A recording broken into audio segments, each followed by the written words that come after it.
Good afternoon, everyone, and welcome to the annual web conference to discuss the Settlement Quality Meter Data, or SQMD for short, Plan Affirmation and Scheduling Coordinator Self-Audit Attestation Process.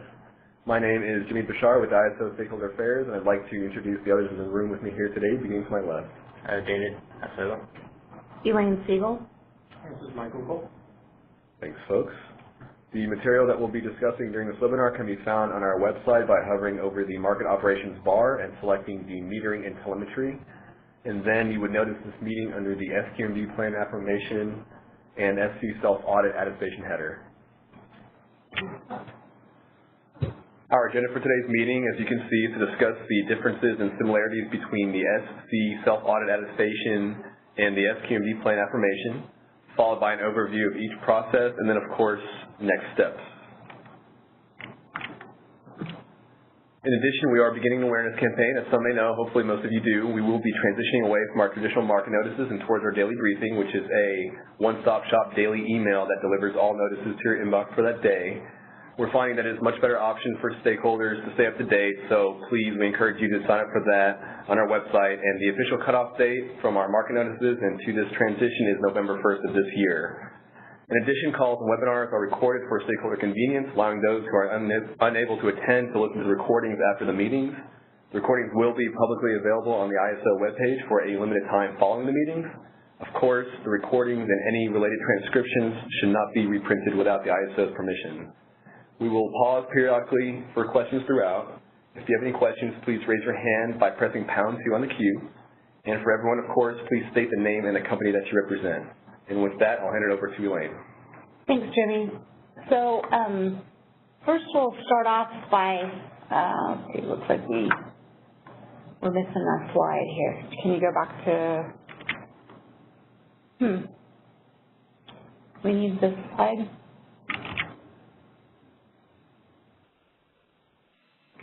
Thanks, folks. Apologies for that as we had to get the deck sorted out. We appreciate you staying on.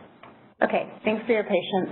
So let's go to slide 3, and we're going to go over the differences between the SC Self-Audit Attestation and the SQMD Plan Affirmation. Sometimes it's a little confusing, but you'll notice that they both have a different tariff section. They do satisfy different requirements of the ISO. The SC Self-Audit Attestation has been effective since the ISO's inception in 1999, and then the SQMD Plan Affirmation is new with the metering rules enhancement that went in place last year, April 10th, 2017. The SC Self-Audit Attestation, for those of you that have been doing it for a long time, it used to be an annual event, but now we're doing biannual since the metering rules enhancement went in place. So that will be every other year. It looks like the slides are not currently being displayed. Oh, all right.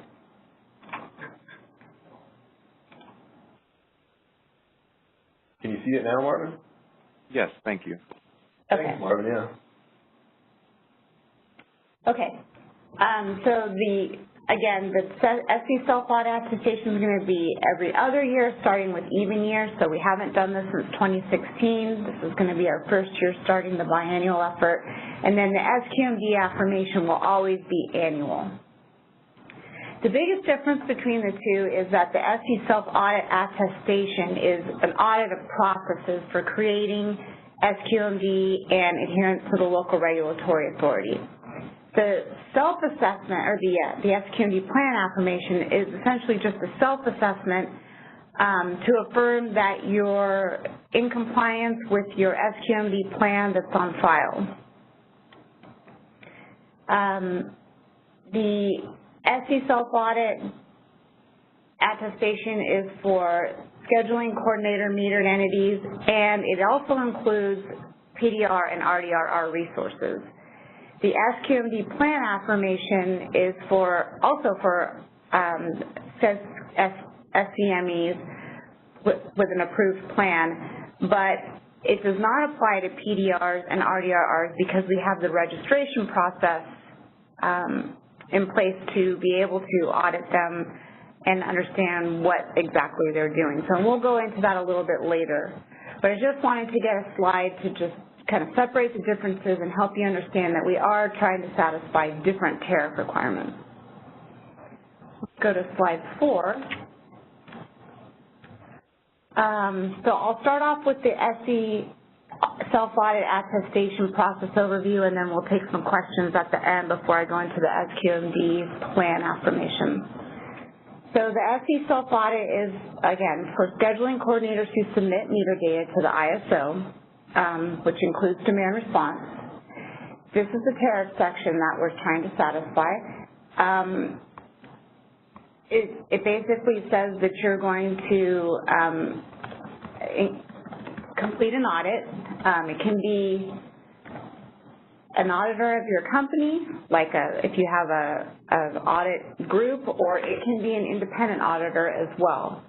And it's a test of the metering facilities, the scheduling coordinator, and that it represents, and that the meter data provided to the scheduling coordinator is to ensure compliance with all applicable requirements of any relevant local regulatory authority.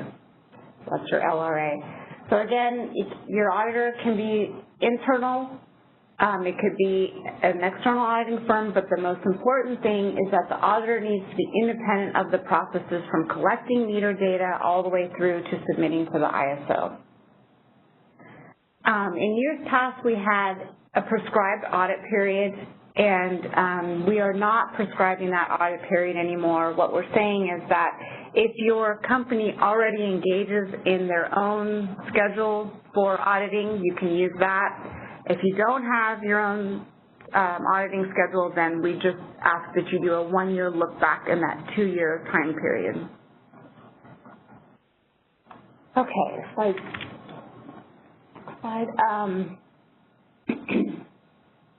So a lot of people have asked us if there's a template for what needs to be inside the audit report. We do not have a prescribed way of doing your audit report. We do have some simple guidelines, and just that we want you to evaluate the process flow of meter data, beginning with collecting the data through the VEE process and through submitting it to the ISO. The audit report should be able to provide your management assurance that the company is has processes that are complete, accurate, timely, and they meet your local regulatory authority. Again, we used to, for those of you who've been doing the audit for a while, we used to require the report. We no longer require the report, but I do want to point out that the ISO has tariff section 10.3.10.2, which basically allows the ISO to perform ad hoc audits of a facility. And the first thing that we would probably call on is that audit report. So as good business practice, I highly suggest that you keep the report at hand, even though you're not actually submitting it to the ISO. Go to the next slide. What you will be submitting to the ISO is the attestation portion. A lot of times we've been asked, what do I write in that attestation? And what we've decided to do this year is come up with a template that will outline basically that you're adhering to your local regulatory agent, and that you're also adhering to the tariff section, and then that your management is comfortable with the processes that the auditor went through, and that you're comfortable with submitting settlement quality meter data to the ISO. So we'll generally be along those lines, but what we decided to do was put that template together and then initiate that to you through a digital signature process. What we'll do is have that ready. We'll probably initiate that process in the middle of October. You'll have a couple weeks to get that back to us. The due date will be October 31st.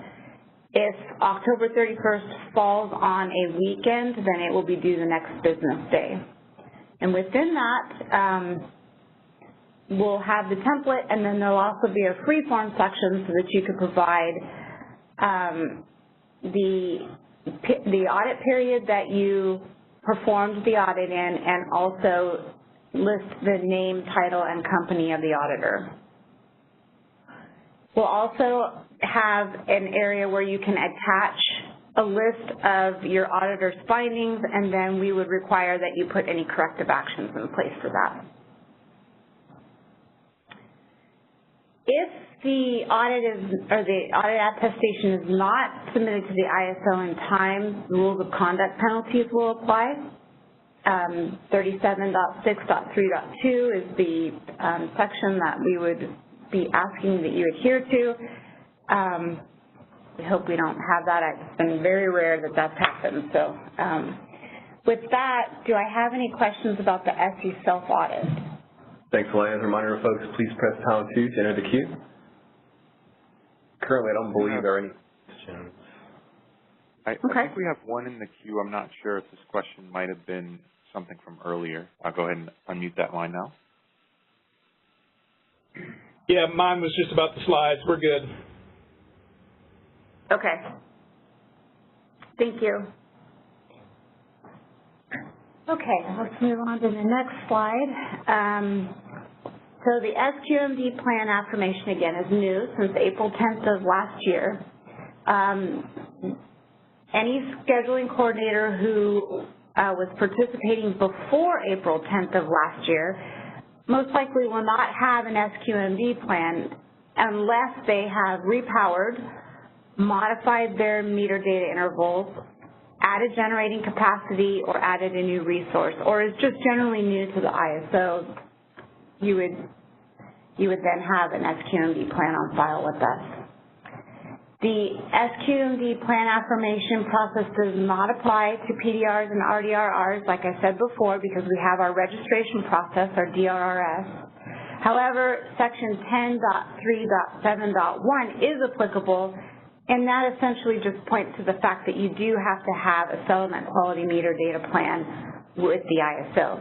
Now, for PDRs and RDRRs, your settlement quality meter data plan will be your template that you fill out that elects the baseline or the performance evaluation methodology. That will be your SQMD plan. The other SQMD plan for everybody else is the one that is already out there. The ones for PDRs and RDRs will be new November 1st. Okay. 10.3.75 is this is in part the section of the tariff that we're abiding by. On an annual basis, the scheduling coordinator metered entity must perform a self-assessment and affirm to the ISO in writing that it has implemented and continues to comply with its SQMD plan. If you notice that you have changed in any way, you do need to inform the ISO in writing. The affirmation is due to the ISO on 10/31 of the applicable year, so that's every year in this case. The digital signature process will also be part of this activity. It's a template that will initiate to you in the middle of October. On this as well, management signature is required, and the scheduling coordinator will attach a list of resources that are applicable to the plan, and that's as simple as just listing those resources in an Excel sheet.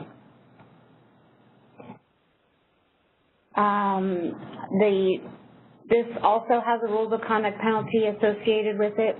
It's under required information generally, 37.6.1.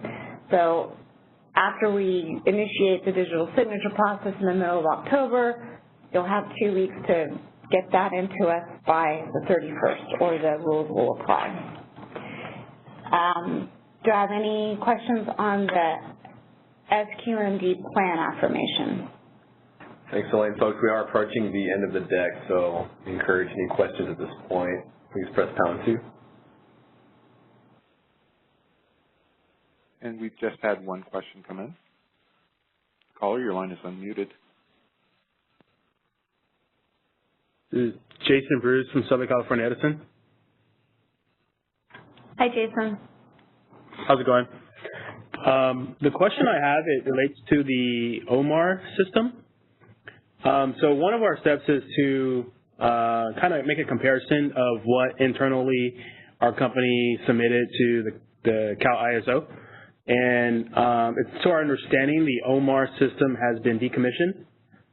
So we were wondering if we want to look at if we want to do a comparison of meter data that was submitted to the ISO, how will we be able to pull any historical data?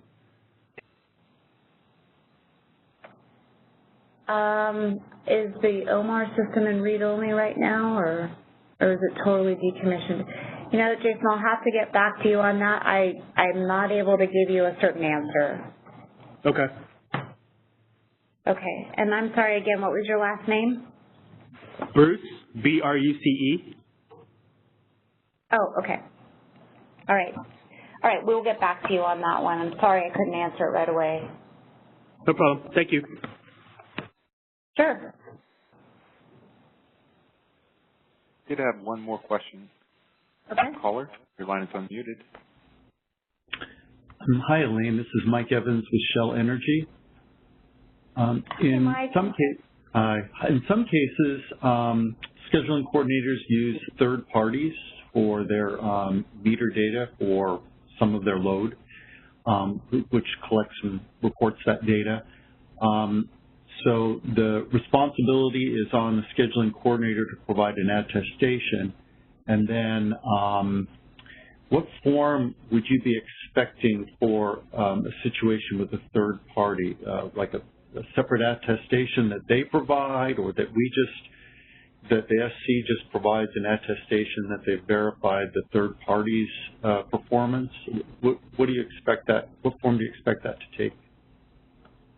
Well, we expect that the scheduling coordinator is making sure that the third-party MDMA is adhering to the rules of creating that meter data. So that's an audit that you would perform with them. You would go over their processes of how they're giving that data to you, and you'd need to be comfortable with that so that you can include that in your attestation.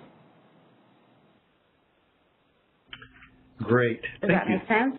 Yeah, thank you. Okay.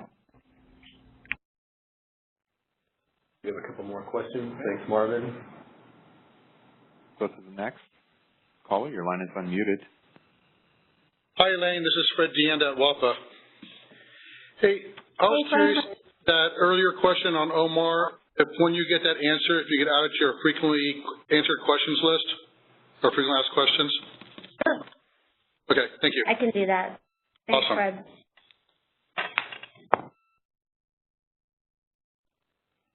All right, I'll move to the next question.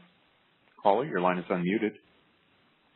Hi, this is Jennifer with Idaho Power, and I was just curious, since we entered the EIM in April, you talked about the one-year look-back. How would, if we just entered it this year, would we just look back for as far as until we entered the market? Yeah, that's correct. Just whenever your effective date was, go back to that trade date.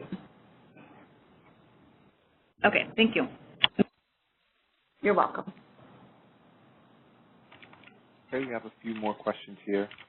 Okay. Caller, your line is unmuted. Hi there. Can you hear me? Yes, I can hear you. Yeah, my name is Philip Doan with ATX. On slide 6, I think you say that the ISO will provide the attestation. Yes, we will. Is that the first? Okay, when is that going to be available? That'll be sent to you in the middle of October. We'll at least give you 2 weeks to review it and sign it and add the additional information and get that back to us by the 31st. Got it. Thank you. You're welcome. Okay, we'll move to the next question. Caller, your line is unmuted. Hi, this is Brandon Gimper from Puget Sound Energy. My question is for SQMD plans. If I have one in the middle of being updated during when you need to submit the affirmation, do I need to put that in writing or what? You are actually, so you have a current plan on file, and you're in the middle of editing it? Is that what you're trying to say? Yeah, so there's updated generation, so it just needs, it needs to be updated, or it will be in the middle of being updated. Okay. And when is the effective date of that change? We haven't put in for it yet. We're still filling out the template and making sure that it's available. But through the NRI process, sometimes it takes, you know, a long lead time. So. Do you think that change would be effective before October 31st? Possibly. Okay. If the change takes effect before October 31st, then you'd be signing an attestation to that edited SQMD plan. If it doesn't take effect by October 31st, then your attestation would apply to the old plan. And then your next attestation in 2019 would apply to the new edited version.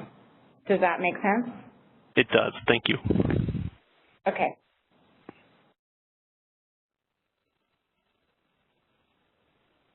Okay, I'm seeing no additional questions at the moment. Okay. So let's go back to the SC self-audit attestation next steps.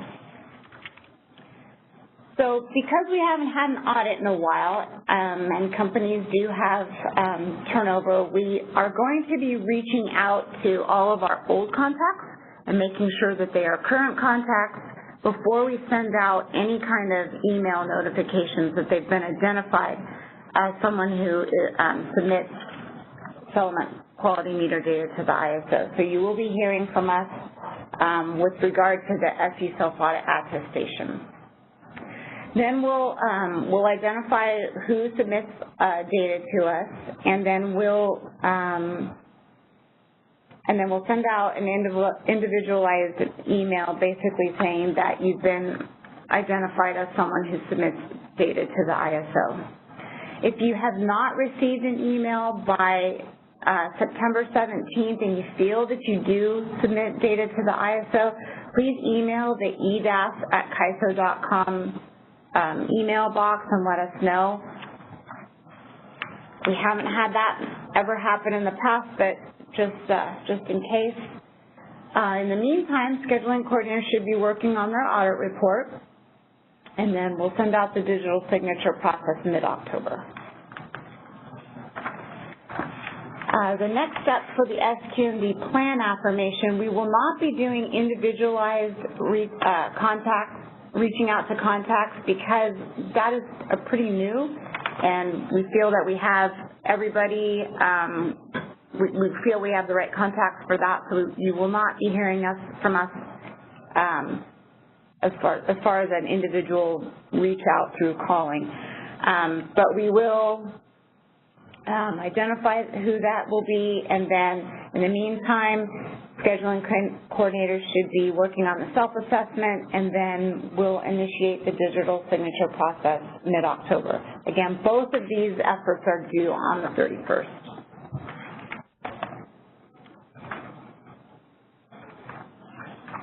And that's it, unless we have some more questions. Thanks, Elaine. As a reminder to folks, this is the end of our call, so we encourage any final questions at this point, given that this is an annual call.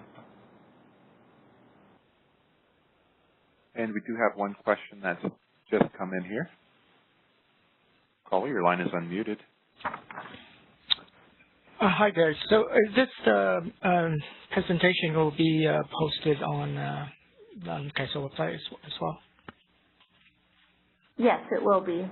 Yeah, it'll be, if you go to the market operations and then you select the meeting and telemetry link, you'll see today's meeting underneath the SQMD title of this conference. And we'll repost the deck with the updated version that we just made since we were missing a slide at the beginning. So we'll be sure to do that.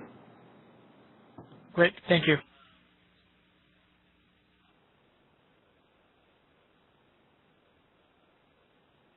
All right, thanks. I'm not seeing any. All right, thanks, Marvin. Okay. And, so if there's any questions after this, please send all your inquiries to edaft@kaiso.com, and we'll work with you through email, and then we'll also clarify that OMAR question as well and reach out. Thanks, Elaine, and thanks again, folks, for joining us today. As a reminder, this is being recorded, so for future reference, please feel free to access the recording when it becomes available. We typically receive the recording file 2 to 3 business days after today, so look for that to be posted shortly. And, of course, as a reminder, please sign up for a daily briefing that will be replacing our market notices beginning November 1st. And, of course, thanks once more, and please have a great rest of your day. Thank you for joining today's conference. The session is now concluded, and you may disconnect.